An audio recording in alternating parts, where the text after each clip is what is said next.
You are sitting somewhere ordinary, maybe the grocery store, maybe the school pickup line, maybe your own kitchen, a place that used to feel like yours.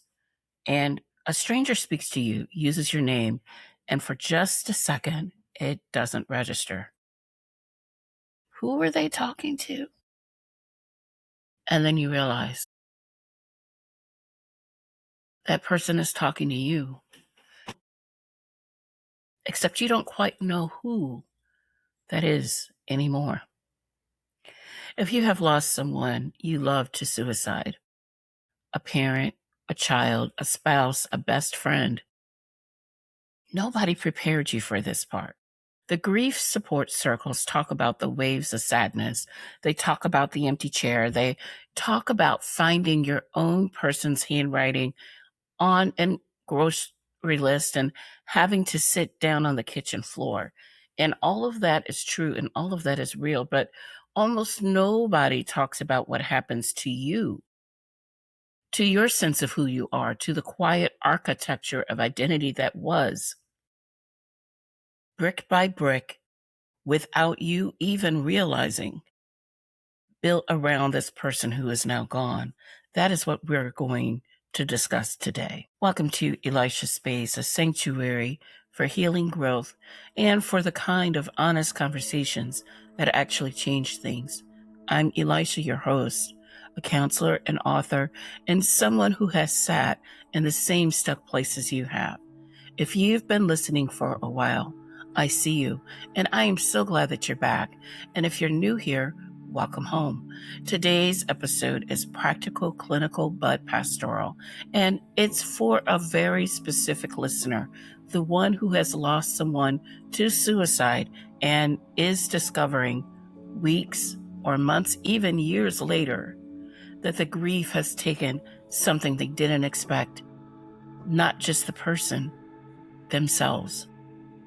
Before we go any further, if you are in crisis right now, I want you to reach out before you do anything else. In the United States, you can call or text 988, the Suicide and Crisis Lifeline. 24 hours a day, 7 days a week, your life matters, and so does your healing. Come back to this episode when you're safe. For everyone still here, stay with me. Let's do it. Here's what I have observed in years of sitting with survivors of suicide loss. The grief itself, as devastating as it is something most people expect to carry. They know it will be hard. They know there will be impossible days, unexpected triggers, anniversaries that arrive like physical weight. What they do not expect is the identity fracture.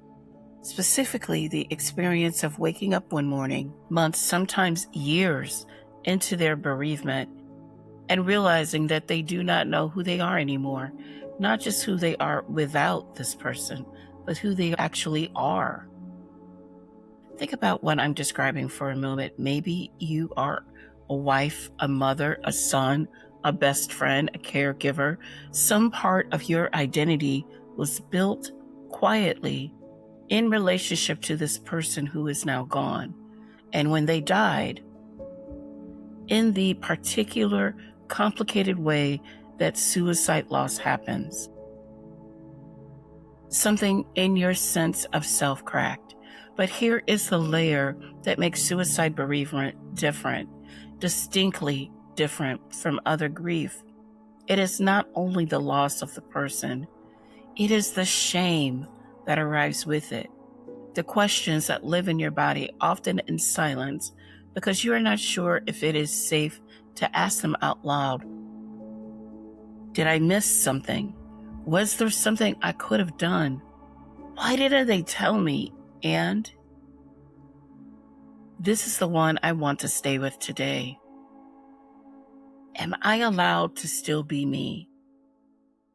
Am I allowed to rebuild? Am I allowed to someday be okay? Or does being okay mean I didn't love them enough?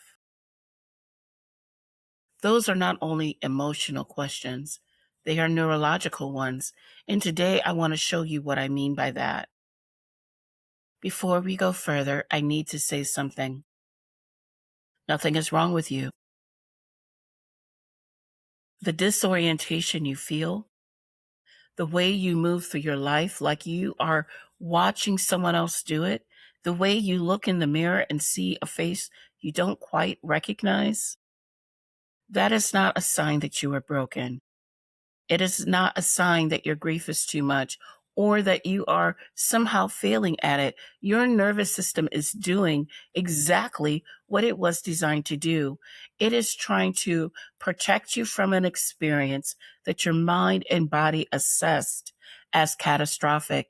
And in the process, in the shutting down, the hypervigilance, the numbness, the fog, it has temporarily disconnected you from the part of your brain that holds your sense of continuous self. Knowledge isn't just power for trauma survivors. Knowledge is safety. So let's build some safety today. Here is what I'm going to walk you through in this episode.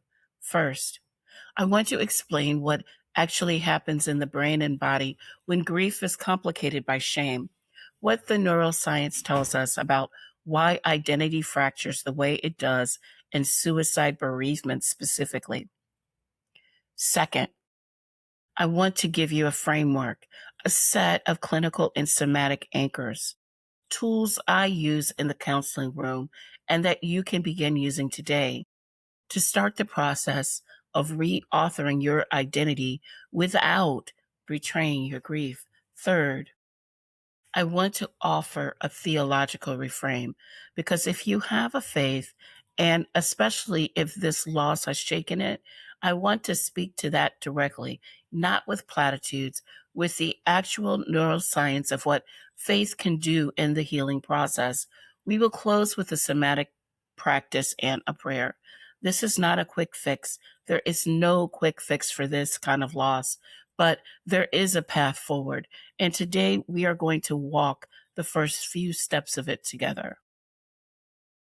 A little context for those of you who are new. I am a licensed counselor. I have worked alongside individuals navigating trauma, grief, anxiety, depression, and faith deconstruction, specifically including survivors of suicide loss, not only in the acute phase, but in the long arc that comes after. I am also the founder of Restoring You Christian Counseling, and I am an author. And I want to say this, I am not speaking to you from outside the experience of grief. I have carried my own losses. I have sat in some of the same stuck places you are sitting in right now. When I tell you there is a pathway through, I am not saying it from a textbook. I am saying it from the other side of the work. If you want to go deeper in clinical setting, you can find more information working with me at restoringyouchristiancounseling.com. And for resources, you can go to elishaspace.onpodium.com. I'll put those links in the show notes. Okay, let's go. Let's start with the clinical frame. Bereavement is a universal human experience, but not all grief is equal. There is a category that researchers and clinicians call prolonged grief disorder, formerly known as complicated grief. And suicide bereavement is one of the loss experiences most strongly associated with it. What makes it complicated? It is the convergence of factors that are almost always unique to this kind of loss. There is the traumatic nature of the death itself, often sudden, sometimes violent, almost always unexpected. There is the absence of a goodbye, the lack of a clear narrative, the unanswerable questions, the way the death can feel to those left behind, like a communication, even when it was not intended that way. And layered on all of that, there is shame. I want to speak specifically about shame because I think we chronically underestimate what it does to the body. Shame is not guilt. I want to draw that distinction carefully because it matters clinically. Guilt says, I did something wrong. Shame says, I am something wrong. When we experience shame, particularly chronic shame, the kind that lives in the body long after the event that triggered it, the nervous system responds in a very specific way, the vagus nerve. Vagus literally means wandering in Latin, and it wanders from your brainstem all the way down through your heart, your lungs, your gut. The vagus nerve drops into what researchers call the dorsal vagal state, a freeze, a collapse, a shutdown. Are you familiar with that feeling? That place where grief becomes something heavier than sadness, something more than deadness, like you are moving through water, like you have disappeared inside yourself. That is the dorsal vagal freeze response. And in suicide bereavement, shame is often the thing that keeps the nervous system locked there. Because every time you begin to move towards healing, every time you feel something like, okay, shame interrupts. You have no right to feel that way. People are watching. They think it's your fault. And somewhere, maybe you do too. And the nervous system hears that as a threat signal and it drops back into freeze. The cycle: shame, freeze, identity fragmentation, more shame, is what distinguishes the long arc of suicide bereavement from other grief. It is not a sign of weakness. It is a predictable neurological pattern, and understanding it is the first step to interrupting it. Here is the neuroscience of the identity piece specifically. There is a network in the brain called the default mode network. It activates when you are not focused on a task, when you are reflecting on yourself, thinking about other people, imagining the future. It is essentially the brain's self-referential processing center. It is how you hold a sense of continuous, coherent self across time. Under chronic stress and trauma, the default mode network's connectivity is disrupted. It fragments.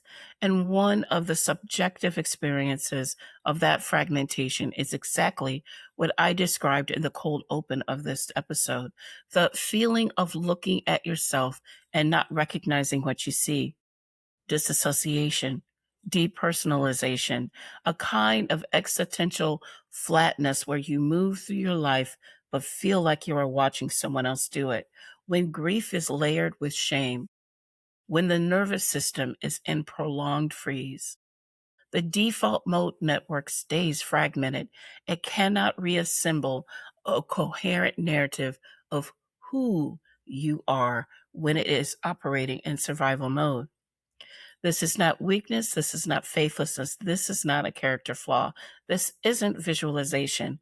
This is physiology.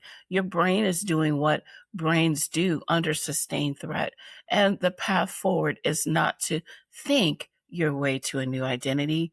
It is first to make the nervous system safe enough to let the brain reassemble one. Stay with me, because this is where it starts to get hopeful. The clinical picture is real, but it is not permanent. Up next, 3 clinical anchors for actually beginning this work. And let's talk about the work, not the work of grief management. You are already doing that just by staying present to it. I mean the specific work of identity recovery, what it looks like practically and clinically to reauthor a self after suicide bereavement, not to go back to who you were before, because that person in some ways is gone too, but to move with this loss as part of your story rather than being frozen at the point where it entered. 3 anchors, here we go. The first and most critical piece of clinical work in suicide bereavement is this: you must learn to distinguish the grief from the shame, because they have been living together in your nervous system as though they are the same thing. They are not. Grief is love with nowhere to go. That is not shameful. That is human. Shame is a secondary layer, absorbed from cultural stigma, from family systems, from faith communities that did not know how to hold this kind of loss, from an internal narrative that takes this shouldn't have happened and twists it into this happened because of me. A question I invite clients into, and I want to invite you into now, is this: what story am I telling myself about what this death says about me? Not what it says about your loved one, not about their pain, about you, about who you are, about whether you are allowed to be okay. Write that story down. Get it out of your nervous system and onto a page. Shame lives in the dark and in the unnamed. When you bring it into language, into light, into the presence of a safe person, it begins to lose its neurological grip. Let your nervous system hear that you are not running from it. When identity fractures after suicide loss, it fractures because a central relational anchor has been removed. You were her daughter, you were his wife, you were her best friend, and now that anchor is gone, and the identity that quietly organized itself around it is floating. Identity recovery does not mean replacing that anchor, it means widening that foundation. In somatic and narrative therapy, we call this identity re-anchoring, looking for the parts of the self that existed before the relationship, alongside it and in parallel to it, the things that are still true about you, the values that still hold, the experiences that are still yours. This is not about moving on, it is about moving with, carrying this loss as part of your story, not the end of it. A practice. Each morning, write one sentence, just one, that is true about you, that is not defined by the loss, not despite it, not before it, just true about you now, today. It may feel small, it may feel almost dishonest at first, like building a structure while everything is still in rubble. That is okay. You are not trying to convince yourself of something false. You are giving your default mode network raw material to begin rebuilding its connective tissue. And now on to the third anchor. Regulate before you reauthor. And this is the most somatic of the three. You cannot think your way to a new identity when your nervous system is in shutdown. You cannot access the default mode network's self-constructing function when the dorsal vagal brake is engaged. Before the narrative work, before the writing exercises, before the theological reflection, the body needs to feel safe enough to begin. Regulation is not a luxury in this process. It is the prerequisite for it. When we engage the vagus nerve through slow, extended exhale breathing, through bilateral stimulation, through the hands-on chest posture, we are sending a direct bottom-up signal to the brainstem. The threat has passed. You are here. You are safe. And from that place, from ventral vagal safety, the default mode network can begin to do its work. We are going to do this practice together in just a few minutes. But first, one more thing I need to say. I want to speak something I hear often from survivors of suicide loss. That the timeline of your healing is not a measurement of how much you loved. Our culture, and sometimes our faith communities, communicate explicitly or subtly that the length and intensity of grief is proof of love, that healing more quickly means caring less, that rebuilding your identity means betraying the one you lost. That is not clinically true, and it is not theologically true. Grief is not a monument you erect to prove love. Grief is a natural process, and healing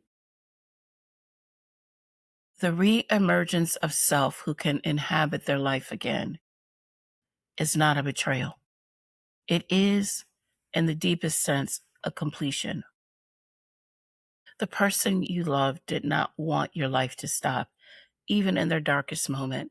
Their pain was about themselves. It was not a verdict of your worth, your love, or your right to heal.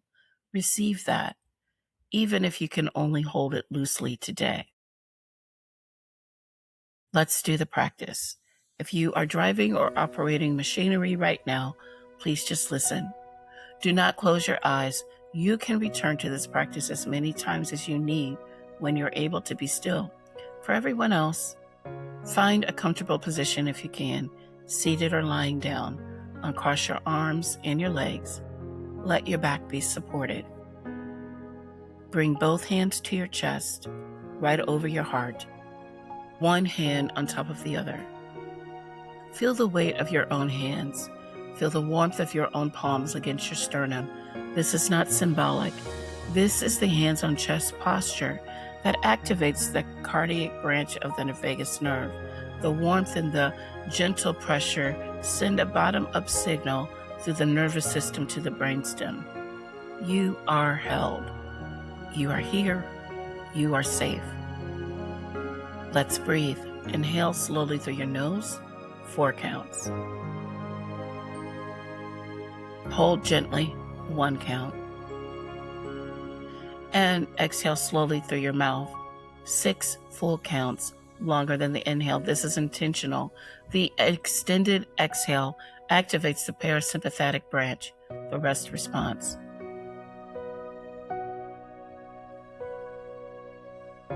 Again, inhale, 4. Hold. Exhale, 6. One more time. Inhale, 4. Hold. Exhale, 6. Good. Let your breath return to its natural rhythm. Keep your hands on your chest if that still feels right. Without judgment, just as an observer, I want you to notice, is there tension anywhere in your body right now? Tightness in your chest, your jaw, your throat, your gut. You don't need to fix it. You don't need to understand it. You are simply letting your nervous system know that you see it, that you are not running from what it lives in your body. Let your nervous system hear that you are not running from it. Now, I want you to bring one word to mind, just one, something that is still true about you, not a role, not a relationship, a quality, a value, a way of being. Maybe it's faithful. Maybe it's tender. Maybe it's searching. Maybe it's simply present. I am still here. Hold that word gently with the same care you'd hold something fragile and irreplaceable. The word is part of your foundation. It is something that loss did not take. Whenever you're ready, bring your awareness back to the room you're in. Feel the surface beneath you. Take one more full breath. You did good work just now. And I want to speak to your faith now. I want to speak to it carefully because I know that suicide loss shakes faith in ways that can feel unspeakable. There can be theological questions. Where is my loved one now? There can be anger at God. There can be the silence of a faith community that didn't know what to do or said the wrong things. There can be shame that doubles when it gets layered with the belief that this loss somehow reflects spiritual failure. I want to say something directly. Your grief is not shameful, it is holy. The psalmist cried out, my God, why have you forsaken me?" That is the language of a person whose world has been broken apart entirely, and it is in Scripture. It is honored. It is kept. It was not edited out because it was too dark. Your questions do not disqualify you from God. Your answer does not frighten him. Your shattered identity is not hidden from the one who knit together the very nervous systems we are learning to regulate. His peace is not dependent on your circumstances being resolved. It is a regulated nervous system in the presence of a safe God. Let me pray with you. Father, I am grateful you made these bodies, that you knit together the very nervous systems that we are learning to regulate, that you did not design us for shutdown and freeze and chronic shame, even though you knew we would walk through losses that would bring us here. I come before you on behalf of everyone listening today who is carrying grief they cannot name, who is standing in a life that used to feel like theirs and wondering who they are now, who has asked the hard questions in the dark and they heard only silence and stayed away. Be the safe God, be the God who holds the psalmist's lament and our own in the same hands. Let your presence be what regulates what nothing else can reach. For the ones who are still in the acute waves, the ones from whom the loss is recent and the body is still in shock, hold them. For the ones who are years into this grief and carry quiet shame that it is still this heavy, tell them that it is not too heavy for you. For the ones who are reaching tentatively for a new sense of self, who are afraid that moving forward means moving away, bless that reaching. It is not betrayal, it is resurrection.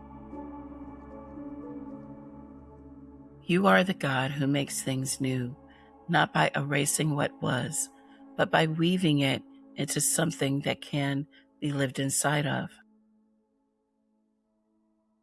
Be near today in the ordinary places, in the grocery store, in the kitchen, in the mirror.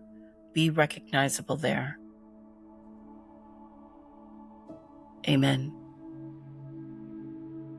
Before I give you your challenge for this week, I want to say something about what you are doing.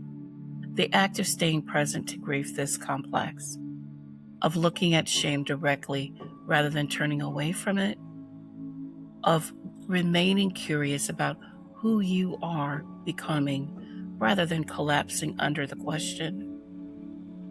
That is not ordinary. That is extraordinary courage, and it tends to go unrecognized because it doesn't look dramatic from the outside. It looks like putting your hands on your chest and breathing. It looks like writing one sentence in the morning. It looks like showing up to one more day when everything in you wanted to stay in bed. That is the work, and it is holy. Here is your challenge. 3 practices, 7 days. 1, every morning, before you even look at your phone, before you check anything outside yourself. Hands on your chest, 3 rounds of 4 count inhale and 6 count exhale. That is 90 seconds. 90 seconds offered to your nervous system before the day begins. 2, after the breathing, write 1 sentence, just 1. Something true about you today. It does not have to feel hopeless. It does not have to feel triumphant. I am still here. I am still tender. I am still asking the questions. Any sentence counts. You are giving your default mode network something to hold. 3, when shame shows up this week, and it may, name it out loud just to yourself. That is shame. That is not truth. You are not arguing with it. You are not trying to defeat it. You are naming it, because shame lives in the unnamed. And when you name it, you take back a small piece of your own ground. 7 days, 3 practices. A few things before I let you go. If this episode has helped you, If it names something that has been living unnamed in your body, share it. Text it to one person you know is carrying this kind of grief. Not everyone will find this on their own, but you can put it in their hands. You can find resources, show notes, and information about working with me directly at elishaspace.unpodium.com and www.restoringyouchristiancounseling.com. If you are ready to do this work in a clinical space, I would be honored to walk alongside you through Restoring You Christian Counseling. And again, if you are in crisis, please reach out. Call or text 988. You do not have to be alone in this. Until next time, you are not too much, you are not too far, and you are not alone.